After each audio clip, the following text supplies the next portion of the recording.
Hi, I'm Kent. Let's use one of these to glaze my pots. Over the past few years in glazing pots, I've tried a few different ways to apply the glaze, and my favorite by far is actually dipping the glaze. The problem with dipping is basically having enough glaze in the right shape container. I pulled out a few of my glazes. Some of these I've mixed myself. They are Old Forge Creations First 5. I've tried a few Digital Fire recipes, and a few are commercial glazes. And I basically have a few different types of containers here. This here is a gallon container. It's 3.75 liters. These are these tall deli containers. And then I have these wider tubs. When I was making smaller pots that were basically this size in my old test kiln, these containers worked great. Basically, I could go ahead and dip it in and then pull it back out, and I could use the displacement. So if this was only maybe 2/3 to half full, I could push it down. The level would rise because the air would push the glaze up, and I could glaze my pots. For these containers, sometimes it would work. Obviously, the diameter is a lot smaller, so it would displace less air and would go up less high, and it kind of depended upon the quantity of the glaze. However, since I've been using Shapecast, I've been able to make a lot more forms, and being able to dip the pots in and use displacement hasn't worked so well. So for instance, this bowl here, it won't fit in this container at all. It would fit in this one, it would actually work pretty well here. Have these taller forms. Obviously it won't fit in either of these. Well, I guess the top would. This gallon container, it can work a little bit, but even then it can't get all the way down, or it really depends upon the level of the glaze inside of the container. Or likewise with my sphere, I can't really apply the glaze by dipping it.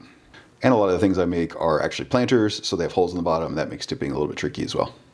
So there are some other options. You can brush on the glaze, but brushing on glaze is one of my least favorite ways to do it. I just find it way too tedious. And so usually what I wind up doing is I'll wind up pouring the glaze. So for a bowl, that's easy. Pouring in the liner actually works really well. Just pour it in, swash it around, and then kind of dump it back out. And then pouring around the outside, it works okay. I have several videos on my channel where I've demonstrated that in various ways. Basically pick it up and then pour it down the side, and then you need something to catch all the glaze so that it can then be recycled and put back on. For these wider, narrower forms, it's kind of annoying. For the taller, thinner ones, it actually works reasonably well. I've seen several people use sprayers, and a while back someone actually provided a product recommendation so I could go digging into exactly what that was. And it wasn't exactly this product, but it was basically a very similar style. So this has a couple of pieces. So there's a container here that you put your glaze in. There's a tube that goes down. There's a fitting here for air. You basically pull the trigger. So the way this works is the air comes in and blows across the top here. And so there's high pressure air that goes over this nozzle here. The high pressure air then actually causes low pressure inside the container, and so it sucks the glaze up. So the glaze is really only going through this tube here, and therefore there's really not many places for it to get stuck, unlike some other sprayers. And from what I can tell, this is kind of the typical type of sprayer used for glaze. This is definitely a very cheap Amazon knockoff. I can leave a link in the description. There are probably higher quality brands. I'm not too sure how much it matters, but I figured before I decided investing into this, let me see if it works. So in this video, I'm going to try this out and glaze a few pots. So off camera, I went ahead and made this up. So I have a small little extension hose, and right now it's just zip tied on to the barbs. I really need some hose clamps, but okay for now. And then on this end, I have a pressure regulator. The pressure regulator on my compressor isn't very good, and I usually just keep it high. And this air gun wants it lower, so I decided to just go ahead and put one in line.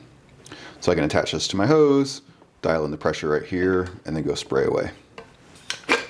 So what we'll do is we'll mix up the glaze so it's all nice and stirred, and then put some in here, and then try and spray some pots. All right, to mix up my glazes, I use this immersion blender. It works really well. One of the nice things is it has a detachable head, so it's easy to clean it, and I don't have to worry about it being on. So this here is a copper glaze, and this one's very sensitive to the thickness of application. So I poured it on to this pot here, and you can see the lighter areas and the darker areas. And some people may like that effect. It wasn't what I was going for, so I want to see if I can spray it on and get it much more even.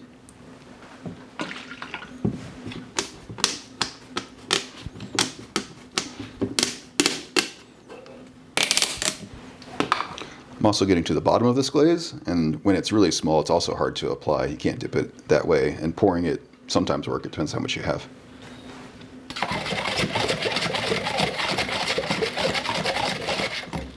Really don't have much.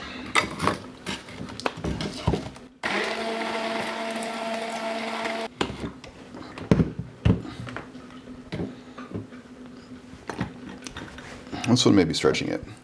So I'm going to go ahead and pour it into the container here.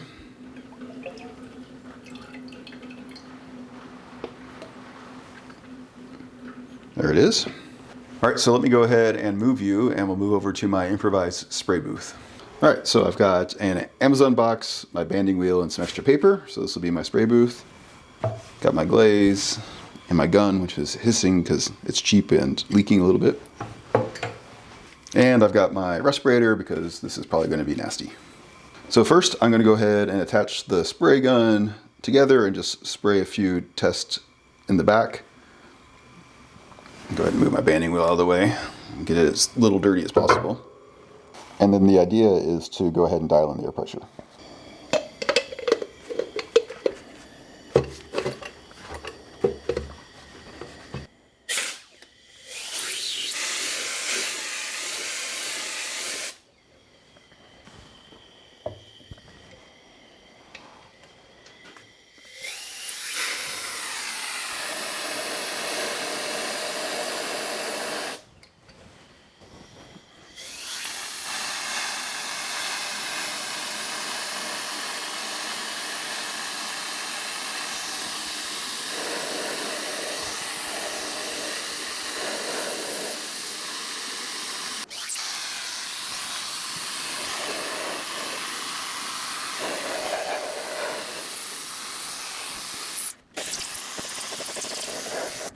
So that definitely kicks a bunch of stuff up. I'm glad I have the box. I'm going to have some overspray.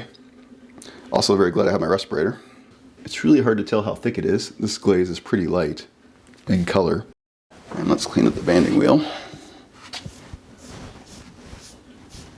All right, and here it is. Yeah, it's a little bit hard to tell over there. The lining isn't very good, but I definitely have a coating all the way around. I think it's very thin, but I don't have a ton of glaze. Clean up the foot a little bit here. I'm actually pleasantly surprised. All right, let's switch over to a different glaze, one that I can see a little bit better. Starting with a glaze that's hard to see is probably not the right one. However, before I do that, I'm going to put some water through the gun and make sure it's all nice and cleaned out. And I can recover the rest of my glaze. All right, I just mixed up the next glaze. Here it is. I think switching glazes often is probably a bad idea when you're spraying, but I just want to test a bunch of things out.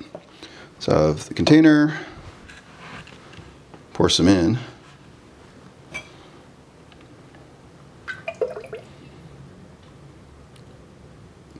And with the last one, I thought I was running out, but I wasn't running out of glaze. I was actually running out of air pressure. All right, next one, I'm gonna do the sphere. Got my respirator again. Definitely a very good idea.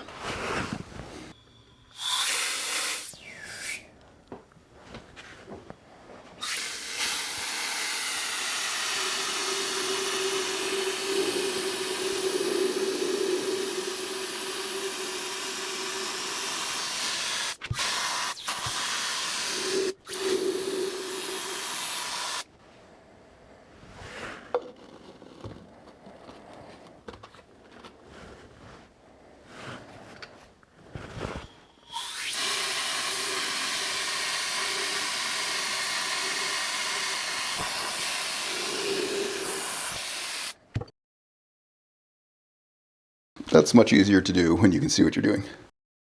And I couldn't get under the bottom, so I just set it up a little bit. This is another one of those glazes that you can definitely tell when it's not put on even.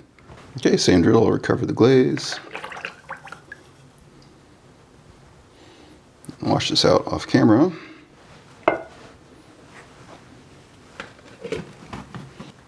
And the pot's dry.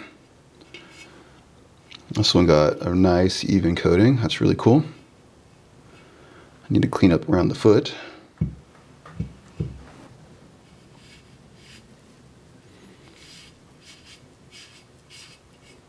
The right thing to do would be to mask or wax this off, but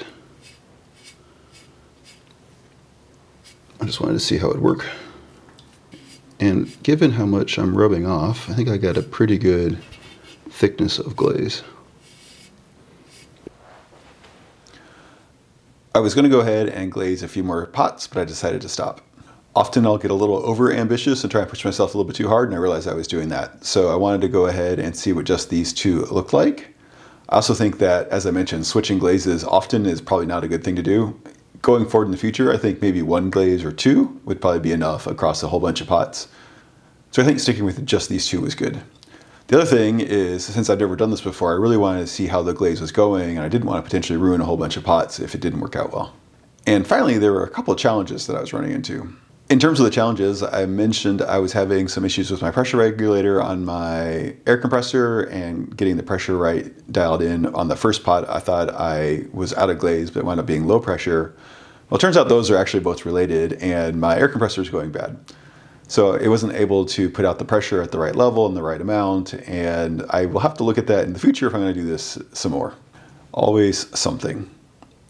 The other issue was really the overspray. I don't think it looked too bad on the video, but it was definitely annoying. I was very glad I was using my respirator because it was kind of going everywhere. And I think what was happening was basically it was bouncing off the back of the box. Basically the air was blowing in and the glaze would hit it, or the air would hit it and kind of blow things back. I think the best thing to do would actually be to go ahead and do that outside. That will pose some filming challenges, and the bigger issue right now is it's very, very wet here right now. We're having some of those atmospheric rivers come through, and we're getting crazy amounts of rain. I think that's okay overall, but that means that spraying will not be the one-stop solution for my glazing needs. Or I'll need to figure out a better impromptu spray booth. As I said, I don't really have the space for one. I did do a little bit of searching to see what was out there, and there seemed to be some things for much smaller things. I don't think they'd work for something as big as my pot. Or you go to the giant industrial sized ones where you can go ahead and put huge things in. If anyone knows of something that is between those two sizes, definitely leave a comment below. I'd be curious to check it out. Ideally, if it's not too expensive, and most importantly, it needs to be broken down because I don't have a place to set it up and keep it up permanently. I did have a couple of ideas as well, maybe building something better out of some cardboard boxes, but we'll see if I get to that. The flip side of stopping when I did is that I actually managed to squeeze those pots into my last glaze firing, and they're done now. So here are the two pots, and I am very pleasantly surprised actually. So this one here is the copper green, and I don't know if you can tell on camera very well. It's a little bit splotchy, but overall it's a very nice effect. I needed more air to be able to put on more glaze for sure, and I'd like to be able to see it. It was extremely pale. I was thinking about this a little bit while the kiln was firing, and I think maybe putting some food coloring into the glaze would be good if I want to spray it on. That way I could see the color much more readily, and it would all fire off in the glaze firing anyways. So if I try this again, that is something I may go ahead and try. I know Old Forge Creations has used food coloring to be able to see some things better as well. But overall, I'm very happy with this. And again, the coating, even though it's a little splotchy from the thinness of the glaze, it doesn't have that streaking effect from my other pot. Again, this problem where you can see the runs from pouring it on. Potentially I could be much more careful in putting it on, but kind of not my style. I'd rather just apply it in a way that makes more sense. And then my sphere here, this one was much easier to see it go on. That glaze, when it's wet, is a nice dark gray. And I got a really nice coating over the top, and actually there's kind of a gradient fading towards the bottom. That wasn't intentional, but as you could see when I was spraying it on, it was harder to get to the bottom. And given the way the pickup tube works to get the glaze, you really can't angle it around too much. So you can't spray from the bottom. So going ahead and putting it on top of the deli container was definitely a good idea, so I can get a little bit better coverage. I think the next time I want to get it up even higher so I can get the bottom even better. However, I think the gradient effect is actually really cool. And I think spraying definitely opens up a lot more subtle application techniques. So mixing the colors or feathering them together, I think would be really cool. And as I mentioned, this is one of those glazes that, the green also can be very splotchy, and I went ahead and pulled out an old pot. And this is one that I poured on and dipped the rim. And so you can see where it got double dipped and kind of ran down. You can see some of the runs from when it was poured on, where it's thicker versus thinner. This isn't terrible, but I think I like a more uniform application, and definitely spraying it gave me that. So hopefully I can get my air compressor sorted out, and I might actually need to get a larger air tank as well so I can just hold more volume and spray for longer. And then the overspray is very real. I was very glad I was wearing my respirator. It got pretty nasty pretty fast. I was a little worried about pouring the glaze in and then cleaning this out. That actually worked okay. I did have another thought though, and that is to be able to basically build an adapter for these deli containers. So to say I often keep glaze in here, and so I could have some glaze already ready to go. And then basically I could 3D print an adapter between the lid and then this geometry here. So potentially I could just snap the lid on and then screw it down, and then I could have it ready to go. These are a little bit short compared to the tube, or potentially I could get the taller deli container and add a little bit of extension here. Modeling up that geometry might be a little bit tricky. However, that's one of those cart for the horse things. I actually need to get spraying working effectively in my workflow. So overall, I'm actually very happy with these results. Despite not really being able to see the glaze on the first one and the second one not being able to get the bottom, I am very pleased with the way these glazes came out. I think it's definitely an upgrade in the application. So if I could just figure out the logistics for applying it, I would think I'll be in good shape. I hope you found that interesting. If you have any questions or comments, let me know. Thanks.